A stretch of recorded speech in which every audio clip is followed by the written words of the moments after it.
Bismillahirrahmanirrahim. Assalamualaikum warahmatullahi wabarakatuh. Selamat pagi, salam sejahtera bagi kita semuanya. Semoga Bapak Ibu sekalian, teman-teman yang saya banggakan, peserta pelatihan kepemimpinan pengawas PPS Angkatan 4 tahun 2020, semuanya dalam keadaan sehat walafiat. Baik, saya akan melanjutkan materi kita di hari kedua dengan merancang aksi perubahan. Ya, sebagaimana yang saya sampaikan kemarin untuk agenda di hari kedua ini, saya sedikit nanti akan mereview mengenai dimensi aksi perubahan yang saya sajikan satu persatu lebih detail lagi, yang merupakan standar kualitas produk pembelajaran atau penilaian aksi perubahan. Ya, di sini saya baru akan menyampaikan untuk unsur perencanaan perubahan yang memiliki bobot sebesar 20%. Nah, di sini ada 4 indikator, yaitu indikator yang pertama mengenai ketepatan rencana aksi perubahan yang memiliki bobot sebesar 5%. Kemudian yang kedua adalah terobosan inovatif sebesar 5% pula. Dan kemudian tahapan rencana perubahan dan pengendalian mutu pekerjaan sebesar 5%. Dan kejelasan peta dan pemanfaatan sumber daya organisasi sebesar 5%. Jadi Bapak Ibu sekalian, setiap indikator ini memiliki bobot yang sama. Oleh karena itu, Bapak Ibu sekalian harus fokus pada semuanya ya, tidak boleh menganggap remeh satu dengan yang lainnya. Oke Bapak Ibu sekalian, untuk indikator yang pertama yaitu ketepatan rencana aksi perubahan. Nah, di sini dinilai dari kemampuan peserta Bapak Ibu sekalian dalam menganalisis untuk mendapatkan ketepatan rencana aksi perubahan dengan permasalahan kualitas atau peningkatan kualitas kinerja pelayanan. Ada 4 level di sini. Level tertinggi yaitu level 4 apabila Bapak Ibu sekalian mampu menyampaikan gagasan rencana aksi perubahan dilakukan berdasarkan analisa permasalahan kinerja pelayanan dan kebutuhan stakeholder yang didukung dengan data. Jadi di sini Bapak Ibu sekalian sangat penting sekali. Di sini ada 2 kata kunci. Kata kuncinya adalah analisa permasalahan kinerja pelayanan. Yang kedua adalah analisa kebutuhan stakeholder. Dan kata kunci yang berikutnya adalah adanya dukungan data. Untuk level 3, yaitu gagasan rencana aksi perubahan dilakukan berdasarkan analisa terhadap kebutuhan stakeholder yang didukung dengan data. Jadi di sini perbedaannya tidak dilakukan analisa permasalahan kinerja pelayanan.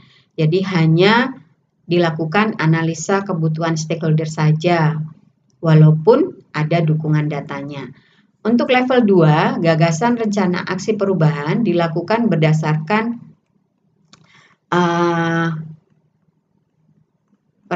permasalahan dilakukan berdasarkan analisa terhadap permasalahan kinerja pelayanan. Nah, di sini tidak ada dukungan data walaupun dilakukan analisa permasalahan kinerja pelayanan. Untuk level 1 yaitu gagasan rencana aksi perubahan tidak dilakukan berdasarkan analisa terhadap permasalahan kinerja pelayanan dan kebutuhan stakeholder. Jadi ini gagasan rencana itu datangnya dari langit misalnya.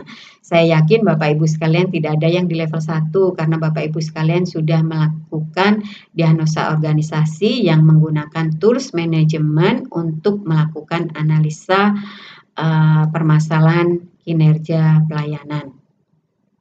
Indikator yang kedua yaitu terobosan inovatif. Bapak Ibu sekalian, apabila di sini kemampuan Bapak Ibu sekalian mampu memecahkan masalah sesuai dengan kriteria inovasi. Ada 5 kriteria inovasi. Yang pertama, inovasi yang Bapak Ibu ciptakan mampu memberikan nilai tambah bagi organisasi dan stakeholder. Jadi ingat Bapak Ibu sekalian, pada deskripsi Bapak Ibu sekalian kan harus menjelaskan itu nilai tambah apa yang Bapak Ibu tawarkan, maka itu harus tergambarkan dengan jelas di sana. Kemudian kriteria yang kedua, memiliki unsur kebaruan. Jadi merupakan hal yang baru di unit kerja Bapak Ibu sekalian. Yang ketiga, inovasi tersebut bisa direplikasi Bila proses dan prosedurnya digambarkan dengan jelas, maka ini bisa direplikasi di unit kerja yang lain.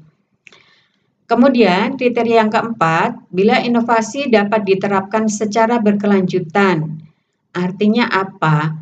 Ini inovasi atau perubahan yang dilakukan ini dilaksanakan secara terus-menerus dan dijaga keberlanjutannya. Karena ini salah satu kriteria inovasi. Bisa dikatakan inovasi bila berlanjut terus-menerus. Dan yang terakhir, inovasi tersebut sesuai dengan nilai-nilai organisasi. Ada 4 level juga di sini pada indikator yang kedua. Pada level pertama, ya, peserta harus mampu memecahkan masalah yang berkaitan dengan kebutuhan perubahan kinerja pelayanan secara inovatif dengan memenuhi seluruh kriteria inovasi. Jadi 5 kriteria inovasi di sini harus tergambar dengan jelas pada rancangan aktualisasi Bapak Ibu sekalian. Kemudian hanya mendapatkan level 3 apabila mampu memecahkan masalah yang berkaitan dengan kinerja pelayanan secara inovatif dengan memenuhi sebagian besar kriteria inovasi. Jadi kalau sebagian besar ini ada 5 kriteria, minimal 3 kriteria ini dipenuhi. Mendapatkan level 2 apabila Bapak Ibu sekalian atau peserta kurang mampu memecahkan masalah yang berkaitan dengan kinerja pelayanan secara inovatif karena hanya memenuhi kurang dari separuh kriteria inovasi dan hanya memenuhi sebagian kecil kriteria inovasi. Jadi inovasi yang Bapak Ibu ciptakan memenuhi kriteria ini tapi hanya 1 atau 2 dari kriteria ini. Kemudian di level 1 apabila peserta tidak mampu memecahkan masalah yang berkaitan dengan kinerja pelayanan secara inovatif karena tidak memenuhi kriteria inovasi. Jadi itu hanya sekedar aksi saja tapi bukan merupakan hal yang baru dan tidak menciptakan nilai tambah, kemudian tidak mungkin untuk direplikasi apalagi dijaga keberlanjutannya dan tidak berdasarkan nilai-nilai organisasi. Selanjutnya indikator yang ketiga yaitu tahapan rencana perubahan dan pengendalian mutu pekerjaan. Di sini peserta harus menunjukkan kemampuan menyusun keterkaitan antara tahapan rencana aksi perubahan dan pengendalian mutu pekerjaan untuk mendapatkan hasil yang diharapkan.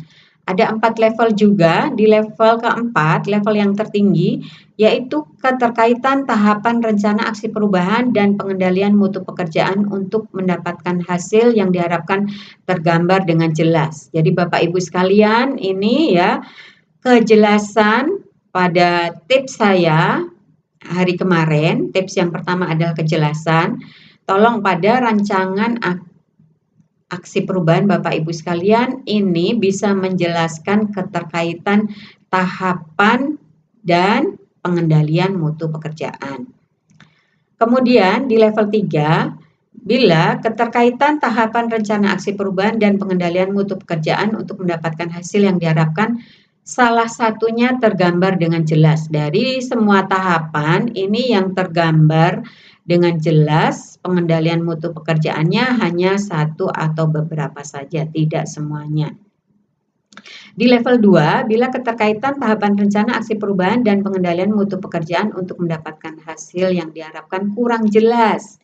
Ya, kalau Bapak Ibu sekalian tidak mengikuti tips saya yang kemarin, untuk kejelasannya tidak disampaikan pada RAP Bapak Ibu sekalian, maka akan mendapatkan level 2. Dan hanya di level 1 bila tidak ada informasi keterkaitan tahapan rencana aksi perubahan dan pengendalian mutu pekerjaan. Selanjutnya, di indikator yang keempat adalah kejelasan peta dan pemanfaatan sumber daya organisasi. Di sini Bapak Ibu sekalian dinilai dari kemampuan mengidentifikasi dan menjelaskan rencana pemanfaatan sumber daya organisasi melalui 3 aspek yaitu tim kerja, jejaring kerja, dan pemanfaatan teknologi digital. Ada 4 level juga di sini Bapak Ibu sekalian. Untuk level 4, apabila Bapak Ibu sekalian mampu mengidentifikasi dan menjelaskan rencana pemanfaatan seluruh sumber daya organisasi dengan jelas. Lagi-lagi kejelasan ya. Tips saya dari 5K, K yang pertama. Kemudian level 3, mampu mengidentifikasi dan menjelaskan rencana pemanfaatan sebagian besar sumber daya organisasi dengan jelas. Jadi bedanya di level 4 dan level 3, kalau level 4 Bapak Ibu sekalian ini memanfaatkan seluruh sumber daya yang ada, di level 3 hanya sebagian sumber daya saja. Di level 2, mampu mengidentifikasi dan menjelaskan rencana pemanfaatan sebagian kecil sumber daya organisasi. Jadi dari sumber daya yang ada, Bapak Ibu sekalian hanya memanfaatkan sebagian kecil saja. Di level 1, apabila tidak mampu mengidentifikasi dan menjelaskan rencana pemanfaatan sumber daya organisasi. Inilah Bapak Ibu sekalian 4 indikator yang tentunya ini bisa membekali Bapak Ibu sekalian ingin capaian pada level yang mana ya. Kalau Bapak Ibu sekalian menggunakan tips saya yang 5K kemarin, tentunya ini indikator 3 dan 4 ini sudah diperoleh. Nah, ini adalah peta keterkaitan mata pelatihan dengan penilaian perencanaan perubahan. Jadi Bapak Ibu sekalian, semua agenda pembelajaran pada program PKP ini semua menghasilkan sesuatu. Dan hasilnya itu mesti tergambarkan pada rencana aksi perubahan Bapak Ibu sekalian. Nah, dari keempat indikator ini, yang mana hasil dari setiap pembelajaran. Untuk indikator pertama ini diperoleh dari diagnosa organisasi, berpikir kreatif, diagnosa organisasi, perencanaan kegiatan pelayanan publik, ya 2 ini. Kemudian untuk terobosan inovatif diperoleh dari hasil pembelajaran berpikir kreatif dalam pelayanan, kemudian dari pelayanan publik digital. Mudah-mudahan inovasi Bapak Ibu sekalian ini memanfaatkan teknologi digital ya. Dan kemudian manajemen mutu, karena tentunya tujuannya adalah untuk peningkatan mutu pelayanan. Untuk indikator yang ketiga, tahapan rencana perubahan dan pengendalian mutu pekerjaan ini merupakan hasil pembelajaran dari teknik komunikasi publik, kemudian perencanaan kegiatan pelayanan publik, dan manajemen mutu, serta pengendalian pelaksanaan kegiatan. Untuk indikator yang keempat, kejelasan peta dan pemanfaatan sumber organisasi, ini diperoleh dari pembelajaran membangun tim efektif, menyusun rencana kerja anggaran pelayanan publik, dan kemudian pelayanan publik digital. Jadi Bapak Ibu sekalian, apabila Bapak Ibu sekalian memanfaatkan semua hasil pembelajaran pada agenda 1 maupun 2, tentunya Bapak Ibu sekalian bisa mencapai semuanya di level 4. Semoga ya Bapak Ibu sekalian, saya doakan. Selanjutnya Bapak Ibu sekalian, ini ada yang perlu saya sampaikan, hal-hal yang perlu diperhatikan berkaitan dengan aksi perubahan. Pembelajaran aksi perubahan merupakan instrumen untuk mengukur kompetensi kepemimpinan melayani sebagai kinerja pelayan publik yang memuat ide terobosan dari peserta untuk meningkatkan pengawasan dan pengendalian manajemen pelayanan publik. Aksi perubahan memuat rencana aksi perubahan dan laporan atau implementasi aksi perubahan yang dilengkapi dengan dokumen administratifnya sebagai bentuk pertanggungjawaban. Jadi Bapak Ibu sekalian, tolong semua bukti-bukti didokumentasikan dengan baik sebagai bukti pertanggungjawaban. Aksi perubahan merupakan hasil proses diagnosis pada unit kerja organisasi yang memenuhi unsur aktual, up to date, dan diyakini mendapat dukungan penuh baik oleh atasan langsung maupun atasan dan pemangku kepentingan terkait. Aksi perubahan harus visible, implementable, mendapat dukungan sumber daya dan manageable karena adanya batasan-batasan. Aksi perubahan ini bersifat jangka panjang untuk mewujudkan kondisi ideal, maka keberlangsungannya harus dijaga. Produk pembelajaran aksi perubahan disarankan bersifat paperless, maka Bapak Ibu sekalian tidak perlu mencetak, memprint baik rancangan aksi perubahan maupun nanti laporan aksi perubahan. Jadi cukup mengirimkan atau mengupload soft copy-nya saja. Dan menggunakan video untuk menggambarkan capaian produk. Jadi nanti output Bapak Ibu sekalian dan outcome-nya silahkan di video. Termasuk apabila Bapak Ibu sekalian mendapatkan dukungan dari para stakeholder, pernyataan dukungan itu sebaiknya Bapak Ibu bikin videonya. Dan kemanfaatannya dari produk yang dihasilkan. Oke, itu mengenai dimensi aksi perubahan. Sekarang saya akan membekali Bapak Ibu sekalian untuk bahan seminar rancangan aksi perubahan depannya. Nanti seminar akan diselenggarakan secara online by Zoom meeting yang mungkin sebagai hostnya kalau bukan coachnya ya barangkali adalah panitia seminar, dan nanti panitia ini akan mengundang peserta secara bergantian sesuai dengan jadwalnya dan mentornya. Sebelum seminar akan dilakukan uji coba seminar pada hari Jumat tanggal 17 April 2020 dimulai jam 8 pagi waktu Indonesia bagian Barat. Kemudian sebagai bahan seminar tentunya ada bahan tayang. Bapak Ibu sekalian buatlah bahan tayang yang berbentuk bagan, skema atau diagram dan penjelasan secukupnya, poin demi poin agar mudah dan cepat dipahami. Jadi siapkan bahan tayang ini dengan sebaik-baiknya. Bahan seminar diminta untuk diupload di Ikhlas paling lambat hari Jumat tanggal 17 April jam 16.00 waktu Indonesia bagian Barat.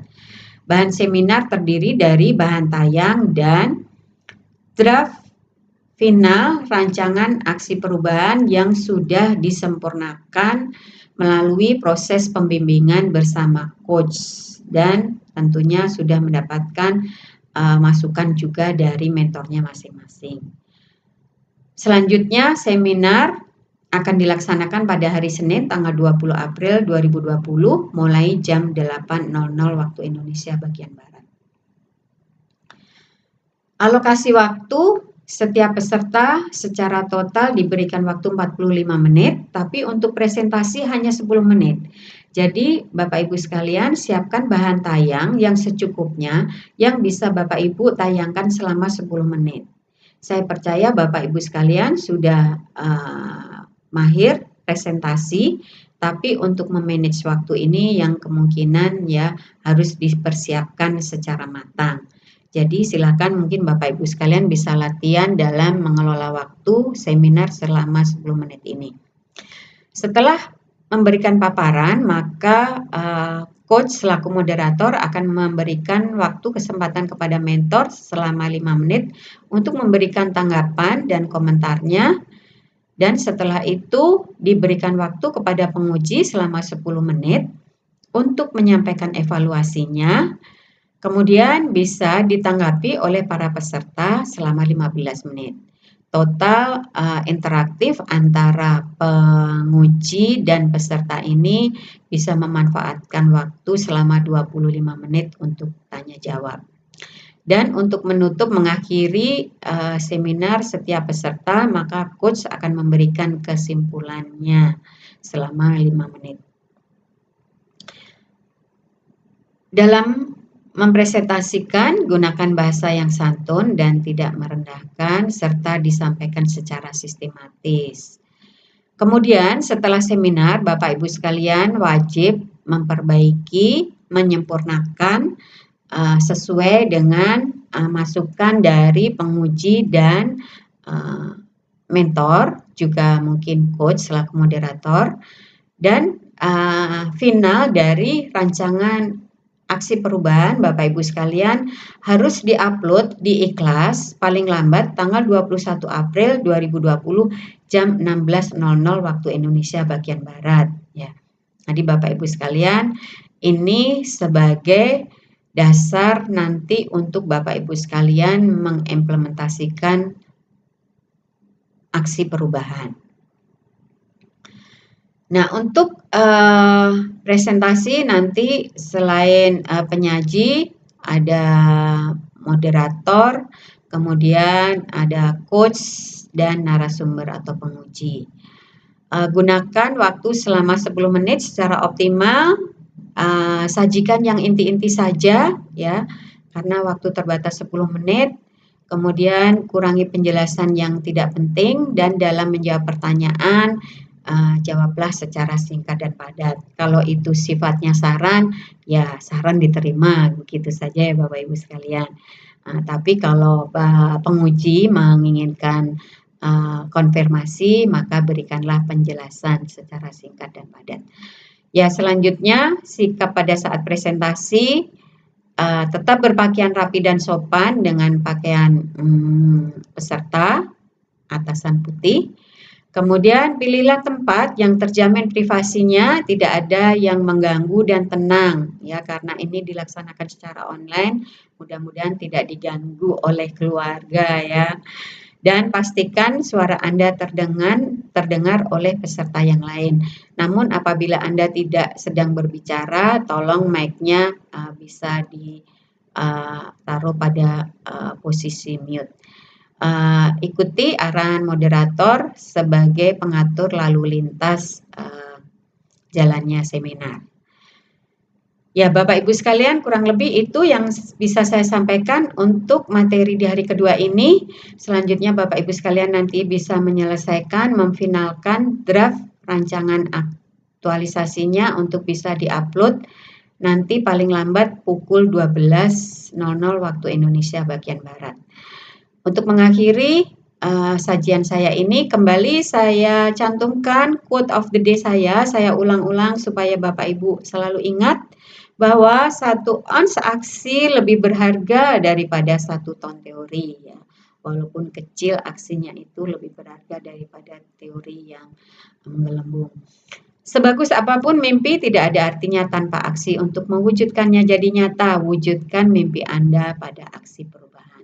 Demikian Bapak Ibu sekalian, peserta pelatihan kepemimpinan pengawas BPS Angkatan 4 tahun 2020. Terima kasih atas perhatiannya. Kalau ada kekurangannya saya mohon maaf yang sebesar-besarnya. Dan nanti kita lanjutkan dengan chat secara tertulis terlebih dahulu. Dan nanti di akhir hari ini, di sore hari, saya akan membuka Zoom meeting untuk mengakhiri pertemuan kita mengenai merancang aksi perubahan. Wassalamualaikum warahmatullahi wabarakatuh.